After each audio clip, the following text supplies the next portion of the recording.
nggak harus mewah. Jadi kalau ke kantor juga saya ini pakai lurik Semarang, tapi karena lurik tapi jamnya dong. Jamnya dong. beruntung jadi penyanyi lama karena memang semua diaudisi dan diaudisi oleh orang-orang yang hebat secara teknis dan secara kacamata produser dan lain-lain, bukan juri jempol yang seperti sekarang. Bikin album baru atau ikut pilkada? Pilkada aja.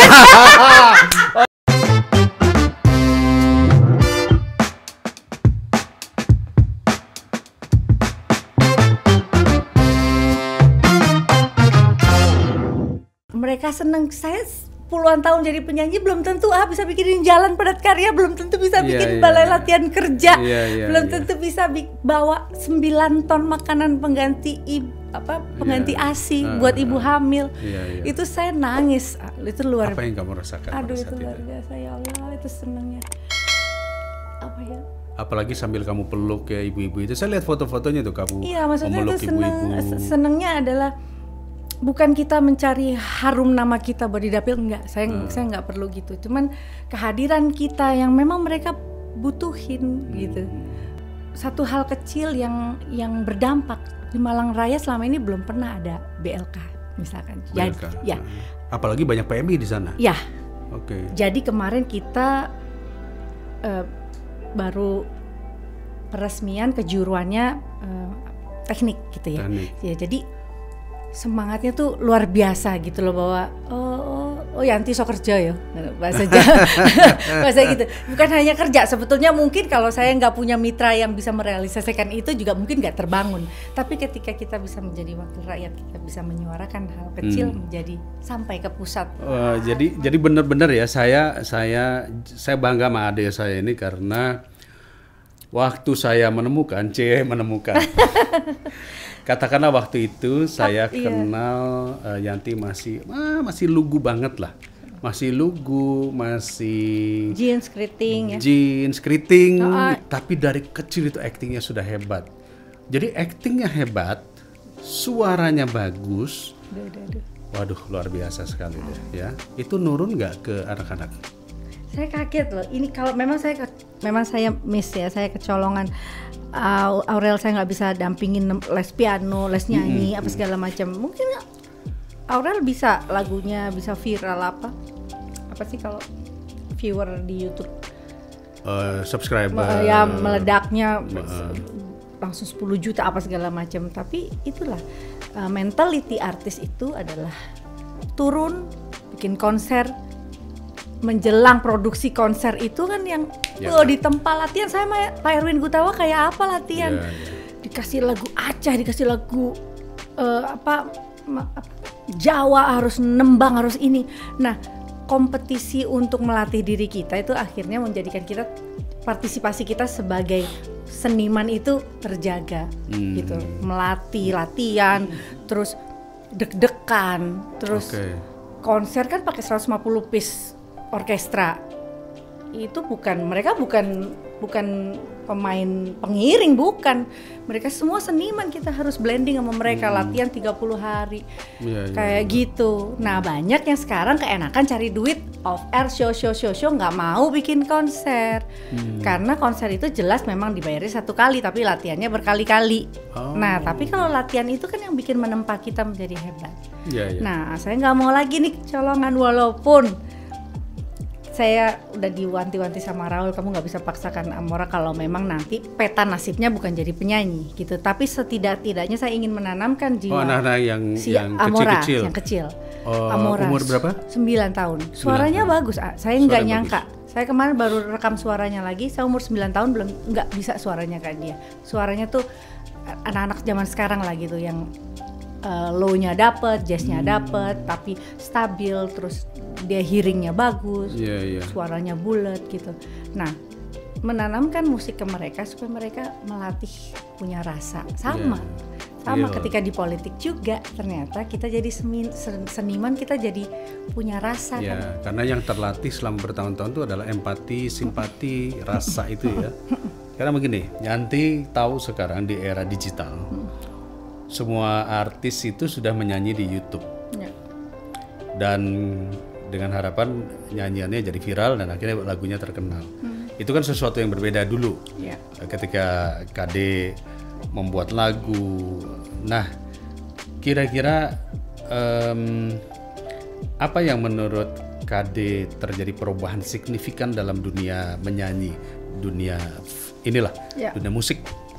Ya, memang semenjak analog bertransisi menjadi digital, ketika tahun 2010 semua toko kaset juga udah kolaps karena era digitalisasi. Sebetulnya aksesnya lebih mudah untuk orang, tidak perlu beli kaset, tidak perlu beli CD. Urusan fisik menjadi kesekian, kecuali orang yang ingin mengkoleksi bisa dicari, tapi orang lebih senang menyimpannya di gawai, di gadget gitu, bisa mendengarkan musik dengan akses digital yang lebih luas. Tapi masalah transparansi ini agak sulit buat teman-teman seniman karena teknis pembayaran dan lain-lain itu yang sampai sekarang transparansinya belum berbentuk nyata. Karena itulah di Komisi 10 juga waktu itu sempat hak cipta hak cipta dan lain-lain gitu. Nah, ini yang harus diperhatikan bahwa asosiasi teman-teman seniman ini mudah-mudahan tetap solid, kokoh untuk menyuarakan PP yang nanti turunannya dan lain-lain. PP-nya baru satu yang keluar. Nah, ini nanti turunannya bisa diupayakan sama teman-teman, salah satunya kemarin ngobrol sama Marcel, mudah-mudahan bisa mewakili teman-teman seniman ini supaya mereka bisa mengambil haknya gitu. I see.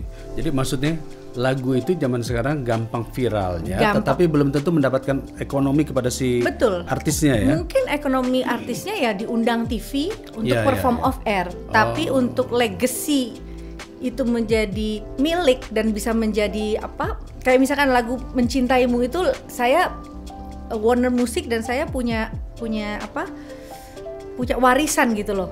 Dengan punya masternya, tapi kalau sekarang hanya viral tapi nggak ada masternya, siapa yang distribusi, siapa publishingnya, itu menarik. Ini menarik ini. Jadi artinya membuat lagu yang viral mungkin ya mudah dengan gerakan-gerakan dan lain-lain, mengcopy gampang. Tapi menjadikan itu ekonomi bagi si penciptanya belum tentu belum tentu, sangat belum tentu karena prosesnya panjang yang harus diselesaikan untuk menjadi proses sebuah lagu. Oke, kamu 27 tahun di dunia musik dan saat ini sedang membuat album lagi. Apa sih yang membuat kira-kira apa yang membuat seseorang itu harus terus konsisten dalam dunia yang digeluti anti saat ini? Iya, sebetulnya bukan juga harus eksis tapi nggak ada konsep gitu ya. Artinya memang kita perlu modal dan biaya sendiri tentunya gitu. Kalau kita nggak di bawah label. Tapi sekarang semua label, hampir jarang artis di bawah label, beberapa lah. Gitu, dan sekarang label juga sudah menjadi PR dan juga manajemen. Jadi mereka mengambil juga beberapa keuntungan dari artis-artis ini. Nah, sebetulnya itu sah-sah aja. Diharapkan kalau bisa jangan mau mencari viral, tapi benar-benar menciptakan karya. Oke, menarik ini. Dari sekian banyak orang-orang di dunia musik ini, yang paling memberi pengaruh KD siapa? Oke, kalau pertama saya sampaikan hormat saya untuk almarhum Chris Patikawa. Ya, karena memang yang Asia Bagus dulu. Asia Bagus karena memang dulu bener-bener kan TV-nya cuma satu, mau jadi penyanyi setop apapun harus tes di TVRI. Iya, jadi memang makanya saya beruntung jadi penyanyi lama karena memang semua diaudisi dan diaudisi oleh orang-orang yang hebat secara teknis dan secara kacamata produser dan lain-lain, bukan juri jempol yang seperti sekarang pemilihan penyanyi walaupun hasilnya bagus, tapi kadang vote gitu. Jadi kadang ya sebentar muncul, sebentar hilang gitu. Jadi memang memanage dan menjaga kualitas untuk tetap baik. Ya insya Allah bisa terus ditanamkan ke dalam semua. Chris Patikawa, lalu siapa lagi? Chris Patikawa, terus rekan kerja saya di duet itu yang paling lama adalah Mas Anang. Ya, jadi memang di umur saya 21, Mas Anang berapa waktu? 26 itu kita sudah bikin platinum. Kita dapat penghargaan platinum, satu album kita tuh sehari bisa laku 10.000 kopi.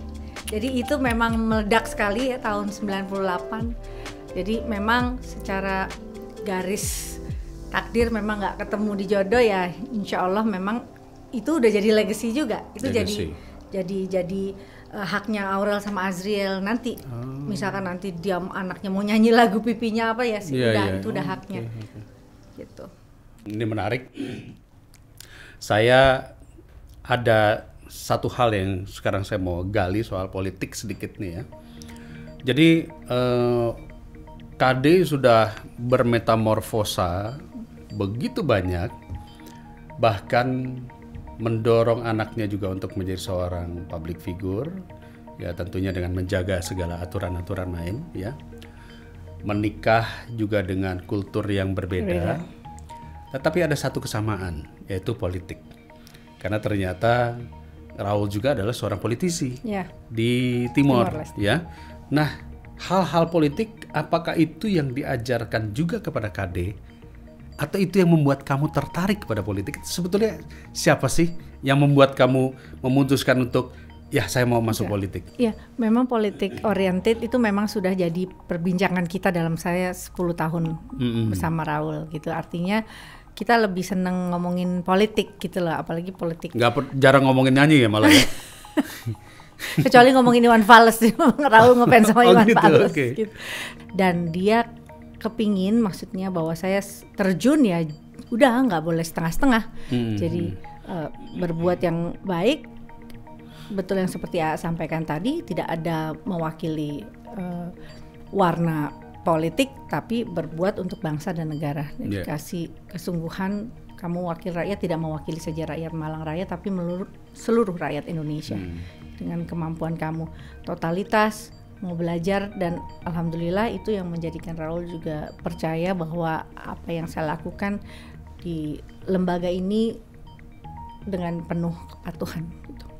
Oke, jadi boleh dikatakan Raul sangat mendorong banget. Ya, mendorong. Baik, nah sekarang pertanyaan kedua. Apa yang sudah Yanti belajar di Komisi 9? Ayo.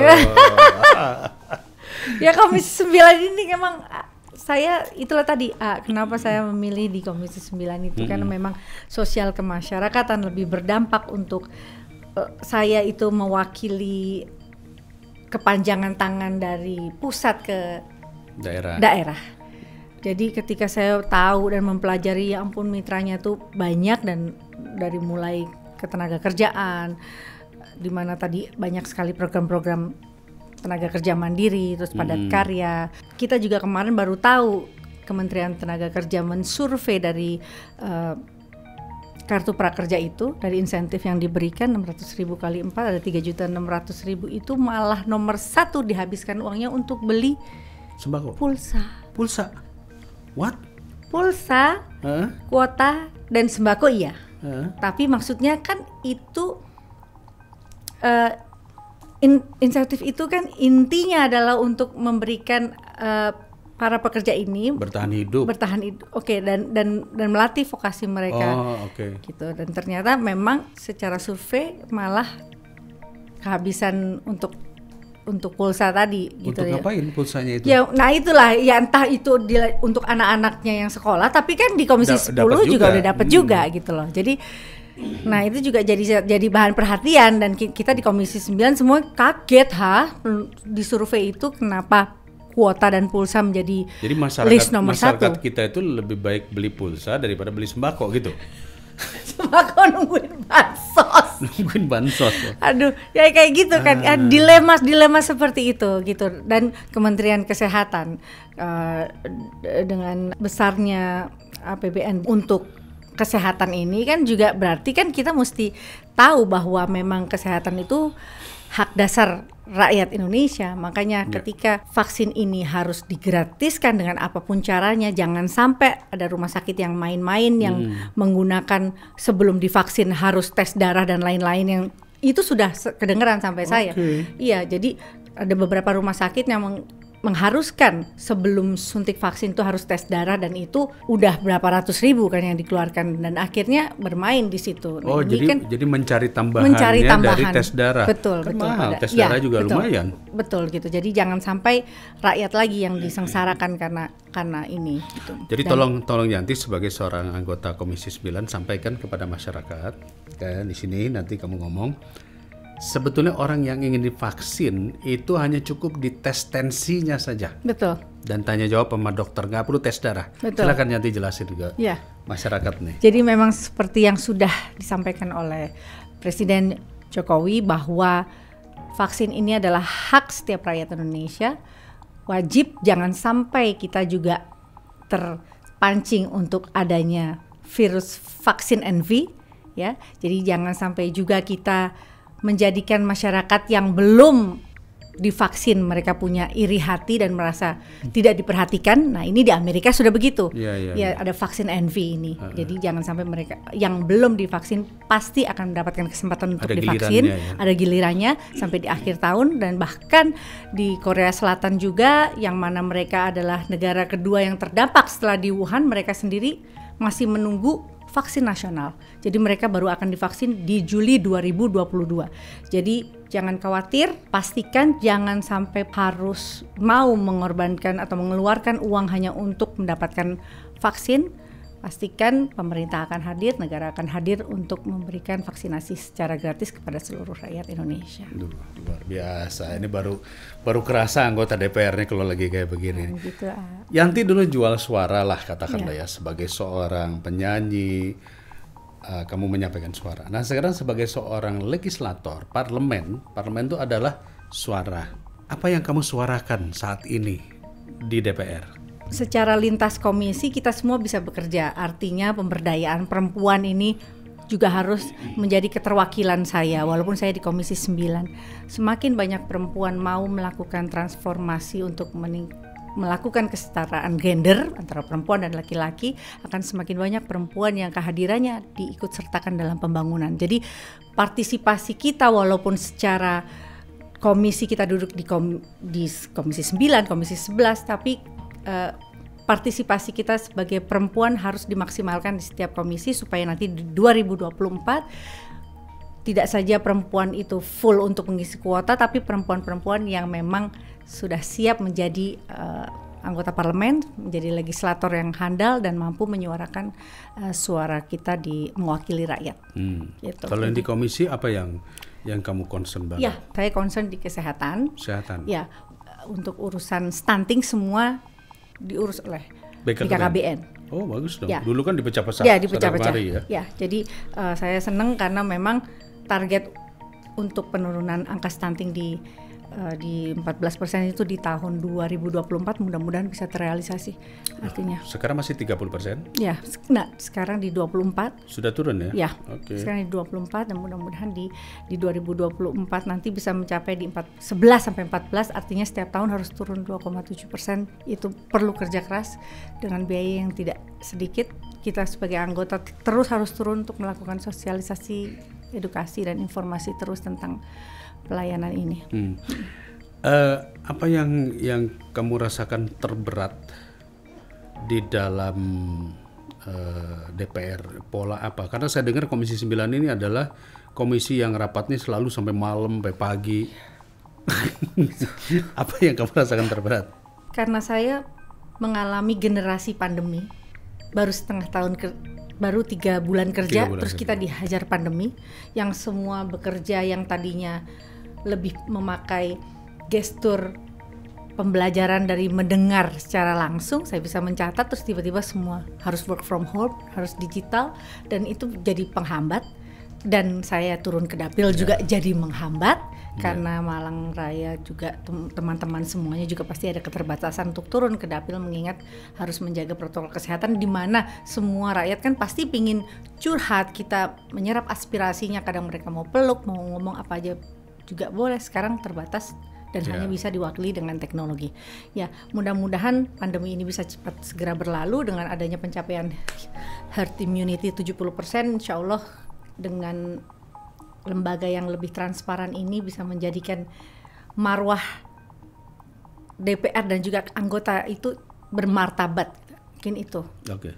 Jadi gini, saya menangkap ya, ketika dulu kita menjadi seorang diva, kamu sebagai seorang artis terkenal, bahkan konon juga adalah artis yang dibayar termahal konser di luar negeri, puluhan miliar ya di Singapura. Jangan lebay, dikejar pajak. Dikejar pajak. Ayo gila. Lalu kemudian dulu kebanggaannya seorang artis tentunya adalah ketika tepuk tangan, foto cepat. Sekarang ketika kamu melihat wajah-wajah orang nenek-nenek, ibu-ibu, orang-orang kecil yang menangis ketika mendapatkan bantuan, ada bedanya nggak sih? Nah, itu luar biasa. Memang saya di partai juga kita semua tahu diajarkan supaya tindakan dan ucapan semua dalam satu kesatuan.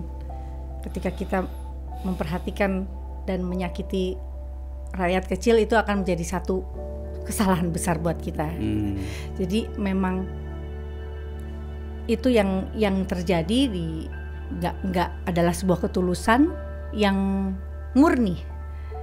Jadi senyumnya mungkin kalau nggak jadi wakil rakyat mungkin nggak bisa lihat panggungnya KD yang minimal, misalkan yang undang saya orang-orang kaya, hajatan, sunatan, apa segala macam. Yang di kampung-kampung, yang di sudut-sudut itu kan nggak pernah kebayang. Saya bisa datang ke rumahnya, kita nyanyi sama-sama, selalu saya bacakan Pancasila. Nyanyi juga? Saya selalu. Jadi bawa speaker, bawa mic, tapi bacain dulu Pancasila. Gratis pula ya? Gratis. Kalau dulu orang bayar ratusan juta, sekarang kamu nyanyi di kampung-kampung. Nyanyi di kampung-kampung, dan ya itu magnet aja. Nggak apa-apa, itu selama senang. itu ada manfaatnya buat rakyat. Bener. Oke. Di sana. Saya bisa menangkap nih ketulusan hatinya KD ketika berbicara soal rakyat. Yang jadi pertanyaan saya sekarang, KD itu dari dulu terkenal banget menjaga penampilan. Waktu era-era tahun 2000-an tuh orang terkenal dengan namanya Alis Krisdayanti. Yang sekarang saya lihat udah nggak ada nih, Alis Krisdayanti udah nggak ada nih, ya. Lalu penampilannya juga serba glamor. Ini kamu kalau turun ke daerah glamor nggak? Saya itu memang turunan rapi gitu, memang nggak harus mewah. Jadi kalau ke kantor juga saya ini pakai lurik Semarang, tapi karena lurik tapi jamnya dong. Jamnya dong. Lihat dong. Kan biar ngeri. Ini jam piro. Oh, jam piro. Coba agak dibalikin gini, coba gitu jamnya. Ini sisa-sisa artis aja. Oh, sisa. Enggak apa-apa. Enggak apa-apa. Wajar itu ya. Gitu. Jadi memang kalau glamour itu kan memang udah signature-nya KD. Oke. Katanya ya. Tapi saya juga nyaman pakai celana jeans, pakai kaos oblong kemana-mana, saya juga nyaman. Yang penting saya rapi. Pagi mandi, saya panggil hairdo, memang ada orang yang bikin rambut, tapi ya harus rapi aja. Jadi nggak ada kerjaan terus dasteran gitu. Nggak pernah kayak daster. Nggak mau. Kenapa gitu? Istri saya dasteran. Sandy mah cantik banget. Ya memang nggak tahu lah, sukanya rapi dari gitu. Dulu begitu ya. Mama, terus nenek saya juga gitu. Tapi kalau datang ke dapil rapi juga lebih gitu? Ya simple. Lebih simple lah gitu. Kayak kemarin kita ke Malang Selatan pakai sepatu kets, pakai jeans, pakai t-shirt gitu aja. Simple. Tapi tetap lah divanya nggak boleh hilang. Ya, karena diva itu bukan berarti harus bling-bling ya. Iya. Diva itu yang penting adalah kita rapi gitu ya. Ya itu kan sebetulnya juga label yang disematkan karena itu tadi yang saya sampaikan di depan, tanggung jawab moral kita bikin konser.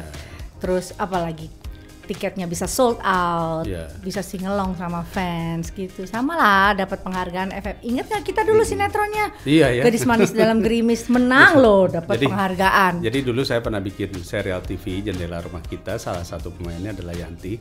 Baru main dia sudah dapat penghargaan piala sebagai pendatang wanita terbaik, betul ya? Betul. Oh, luar biasa. Saya main bertahun-tahun aja nggak pernah dapat. Luar biasa banget ini. Memang Yanti ini selalu perjalanan hidupnya ini menang di mana-mana. Jadi guys, banyak sekali hal-hal positif yang saya bisa terima, saya tangkap dari Krisdayanti. Tapi sekarang saya kasih challenge nih, tantangan. Apalagi ya Allah, Gak kelar-kelar ya. Ya Allah, tolong. Ini gampang kok, ini gampang. Ini cuma quick respon aja. Oke, quick respon. Yanti, dengar musik pop atau soul? Pop. Oke, udah pastilah lagu-lagunya pop semua ya. Tapi nggak suka dangdut? Suka. Suka juga? Suka. Pernah nyanyi dangdut nggak? Nyanyi dangdut banget, saya itu dimanapun nyanyi dangdut. Masa? Iya, dangdut is the music of my country. So saya nyanyi lagunya dengan label Warner Music, saya malah rekaman lagunya Pak Rhoma Irama dengan aransemen Erwin Gutawa. Keren nggak? Yang mana? Sungguh mati aku jadi penasaran, Mantap. sampai mati pun akan ku perjuangkan. Gitu. Tetap dengan cengkoknya Krisdayanti ya, dangdutnya. Oke, keren. Lebih enjoy menyanyi lagu barat atau Indonesia? Indonesia. Indonesia. Mending mana nih? Dibikinin lagu sama Melly Goeslaw atau Ahmad Dhani? Melly Goeslaw. Cocok. Cocok. Ahmad Dhani pernah nggak? Belum. Belum pernah. Oke. Pilih mana? Duet sama Iwan Fals atau Rhoma Irama? Iwan Fals. Kenapa? Sudah rekaman tapi nggak jadi rilis. Oh, pernah. Pernah. Karena saya terjun ke politik. Oke. Beliau nggak mau.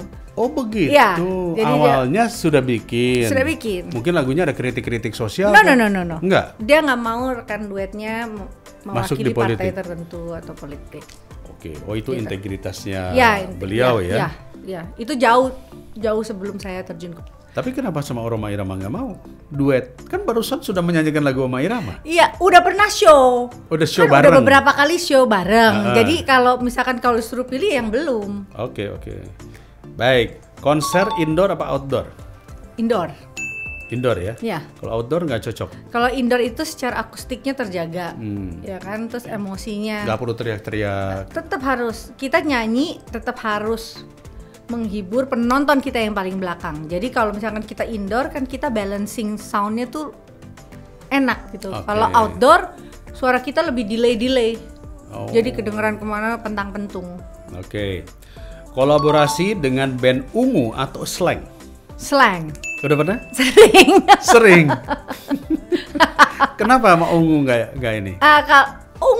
Ungu itu pernah sih di KD Show, tapi Apa karena maksudnya beda partai atau gitu? Oh enggak karena memang nggak tahu kalau sama Slang kan memang saya dari muda tuh Penggemar Slang? main, iya Oh, kan, oke. ke Gong Potlo terus nyanyi. Oh pernah juga? Iya, Ya, oke. gitu. Oke, good.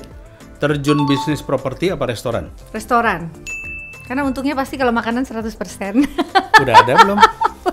Belum. Pernah, cuman ya karena saya itu jiwanya nggak bisnis, nggak bisa. Saya nggak bisa.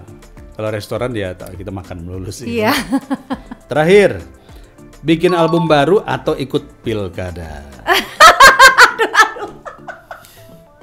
Pilkada aja. Oke guys, siap-siap warga Malang, Kota Batu, nantikan. Pilkada aja deh. Iya, sudah selesai. Twitternya sudah selesai. Jadi luar biasa sekali ya, ini sahabat saya sengaja saya bikin lama-lama karena saya pengen menggali, mengorek bagaimana pandangan-pandangannya Yanti yang jelas kesuksesan KD ini tidak begitu saja. Ujuk-ujuk semua itu dari awal, ada prosesnya, ada perjuangannya, dan juga semua proses termasuk juga proses dalam rumah tangga, dalam mengurus anak, semua adalah bagian daripada proses kehidupan. Dan ingat, seseorang yang berhasil itu adalah mereka yang tough, yang kuat menahan berbagai cobaan. Betul. Dan tentu semua cobaan yang didapat oleh KD bukan karena KD itu tidak mampu, karena Tuhan hanya memberikan ujian sekuat yang kita mampu. Betul ya? Betul. Dan bagaimana sikap kita ketika kita mendapatkan ujian tersebut. Betul. Ya. Ada tips khusus buat penonton Move On ini? Ya, saya terima kasih sekali dikasih kesempatan sama Dede Yusuf untuk bisa sharing, tidak saja sharing dari hal-hal yang pribadi, tapi bagaimana cara pandang dan juga di sela-sela break tadi saya dapat banyak ilmu, dan juga harapan saya untuk benar-benar bisa totalitas dalam memberikan kinerja saya sebagai legislator. Satu saja harapan saya, memang kita harus move on dalam setiap aspek dan lini kehidupan kita, karena memang kita tidak bisa memperbaiki masa lalu, tapi kita harus melihat ke depan dan berupaya yang terbaik untuk masa depan. Catat ya guys. Oke, Yanti terima kasih banyak, luar biasa, keren. Kamu di sini begitu open, begitu terbuka. Makasih banyak, sukses selalu untuk karirnya baik di politik dan siap-siap untuk pilkada. 2023 atau 2024 kita nggak tahu ya. Pokoknya kita doakan yang terbaik buat Krisdayanti. Thank you, terima kasih banyak. Sampai ketemu, salam, sampai bertemu lagi. Yang terbayang, aduh, habis saya tolong orang ini, tolong lindungi dia supaya jangan sampai saling mengeluarkan, saya ngeluarin dia juga mungkin kan. Ini Dr. Vito Anggarino Damai, SPJPK, MKes, VH, Vika, FASCC, yang belum cuma satu dong. Ya. Viva.